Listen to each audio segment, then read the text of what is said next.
महाराष्ट्र में महाविकास आघाड़ी के बीच नहीं बन पा रही बात, इन सीटों पर गतिरोध जारी। महाराष्ट्र के महाविकास आघाड़ी में अभी भी बहुत सारी सीटों पर गतिरोध बना हुआ है। सूत्रों की माने तो भिवंडी सीट पर कांग्रेस और एनसीपी दावा ठोक रही है, तो मराठवाड़ा की हिंगोली सीट पर भी कांग्रेस और एनसीपी दोनों का दावा। वर्धा सीट पर भी एनसीपी मांग रही है, लेकिन कांग्रेस ये सीट देने को तैयार नहीं है। मुंबई में शिवसेना 6 में से सिर्फ 2 सीट कांग्रेस को देना चाह रही है, जबकि कांग्रेस ने उत्तर पश्चिम मुंबई, दक्षिण मुंबई सीट मांगी है। वहीं वंचित बहुजन आघाड़ी को अकोला, शिरडी और नांदेड़ इनमें से 2 सीट देने पर चर्चा जारी है। महाविकास आघाड़ी के नेताओं का दावा है कि 27 या 28 फरवरी तक सीट शेयरिंग फार्मूला तय हो जाएगा।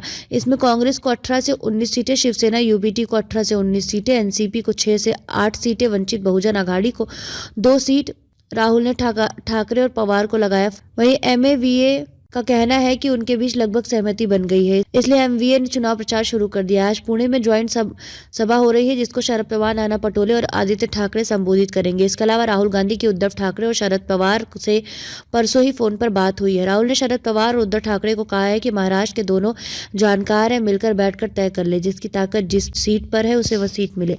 बीजेपी के शिंदे अजीत गुट के साथ मिले सीटें फाइनल। सत्ता पक्ष महायुति की बात करें तो बीजेपी महाराष्ट्र में पिछले चुनाव में 25 सीटों पर लड़ी थी, मगर बीजेपी अब 32 से 34 सीटों पर लड़ सकती है। शिंदे की शिवसेना को 10 से 12 सीटें, तो वहीं अजीत पवार की एनसीपी 4 सीटों पर लड़ सकती है। वहीं संजय राउत ने दावा किया है कि बीजेपी ने शिंदे और अजीत गुट के बीजेपी के चुनाव चिन्ह पर चुनाव लड़ने का प्रस्ताव दिया है, जबकि देवेंद्र फडणवीस ने कहा है कि तीनों दल अपने अपने चुनाव चिन्ह पर लड़ेंगे। फडणवीस ने यह भी कहा है कि सीट बंटवारे पर एक मीटिंग हो चुकी है, जो सकारात्मक रही है।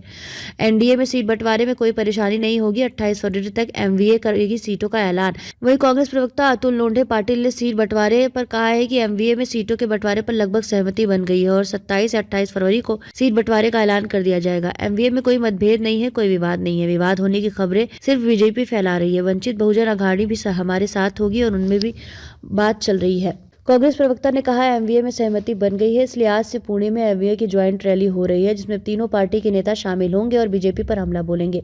कांग्रेस प्रवक्ता अतुल लोंढे पाटिल ने कहा शरद पवार ने उनकी पार्टी का चुनाव चिन्ह उतारी, मतलब तुरहाका का अनावरण किया, तो बीजेपी उन पर टिप्पणी कर रही है। हम तीनों पार्टियां शाहू फूले अम्बेडकर और छत्रपति शिवाजी महाराज के विचार को लेकर आगे बढ़ रहे हैं। उन्होंने कहा कि बीजेपी छत्रपति शिवाजी का नाम लेती है, लेकिन उनका नाम औरंगजेब जैसा है।